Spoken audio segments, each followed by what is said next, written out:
I never imagined that at 62, I'd be staring at a little pink line on a pregnancy test, my hands trembling as the world around me spun into chaos.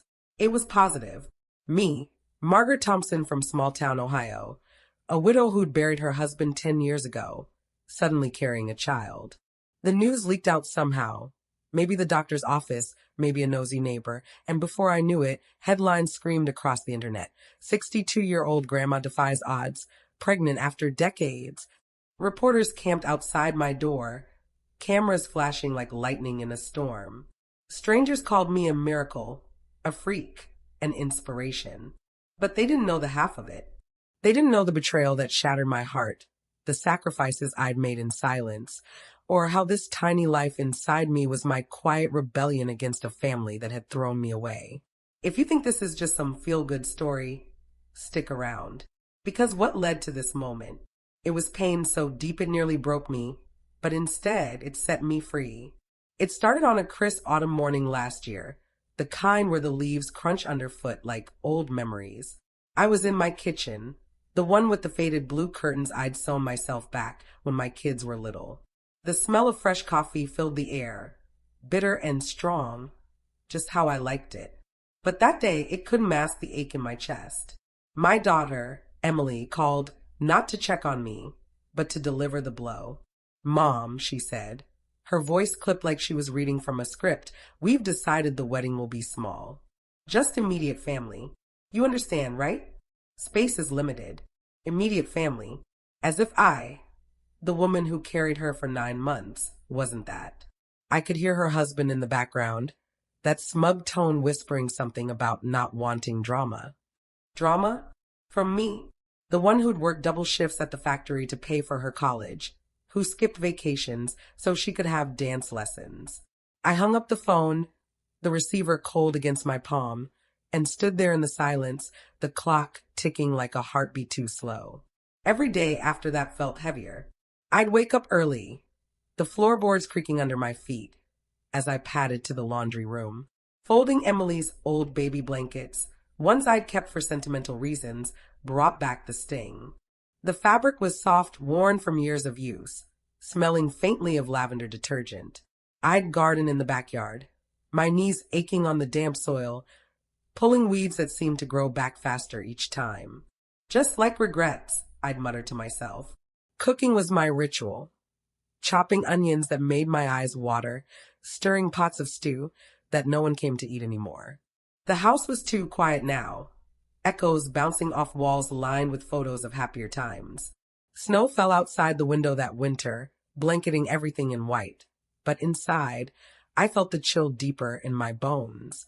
Oh, the memories, they flooded me like waves crashing on the shore. I thought back to when Emily was 5, her little hand in mine as we walked to school. I'd given up my dream of nursing school to stay home with her and her brother, David. Sacrifice after sacrifice. The nights I sat up with fevers, the birthdays I made magical with homemade cakes when money was tight. David, my boy, he needed braces, so I sold my mother's pearl necklace, the one she'd worn on her wedding day. "It's just a thing, Mom," he'd said then, hugging me tight. But as they grew, something shifted. Emily married that lawyer, Tom, who always looked at me like I was a relic from another era. David moved to California for a tech job, promising visits that turned into excuses. "Busy, Mom. Next month." Next month never came. I'd sent money, thousands over the years, for down payments, emergencies, even their kids' toys. And in return, silence. Forgotten calls on Mother's Day. It hurt like a knife twisting slow. The betrayal built like a storm. Emily started hinting about the house. "Mom, you don't need all this space. Maybe sell it, split the money?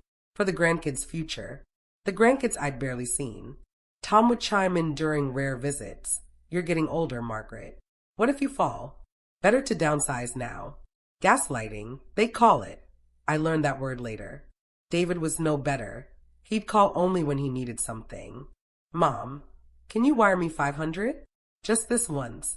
Once became 10 times. They treated me like an ATM with a pulse, not the woman who'd bled for them.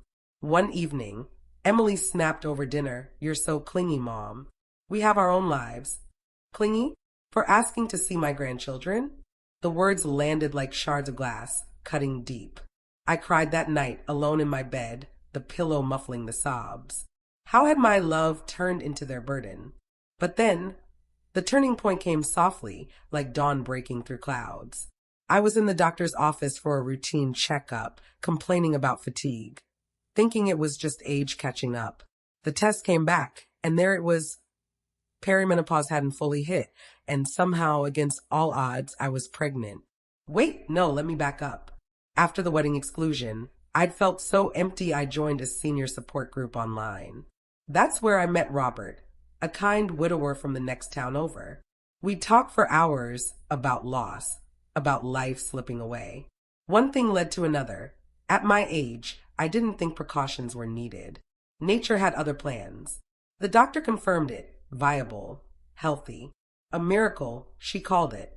But in my heart, it was more a sign. Enough was enough.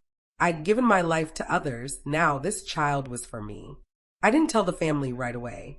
Instead, I took quiet steps. First, I saw my lawyer, old Mr. Jenkins, downtown. We updated the will, the house, the savings, everything to a trust for the new baby, with charities getting the rest. No more handouts. I changed the locks, too. The new keys shiny and cold in my hand, symbolizing control reclaimed. I packed away the family photos, storing them in the attic like forgotten dreams. And I started preparing. Doctor's visits, prenatal vitamins, even a little nursery in the spare room. The world found out when a local paper picked up the story, elderly woman pregnant. Defies science. Social media exploded. Calls from Emily and David poured in, but not congratulations. Panic. The climax hit when they showed up unannounced, pounding on the door like thunder. Emily's face was twisted in fury. Mom, what is this? Pregnant? At your age? Are you insane?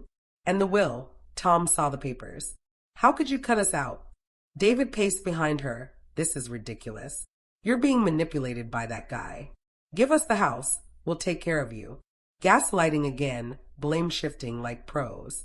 Begging turned to accusations. After all we've done for you. I stood there, hand on my swelling belly, feeling the tiny kicks like whispers of strength. My voice was calm, cold as the winter snow. All you've done?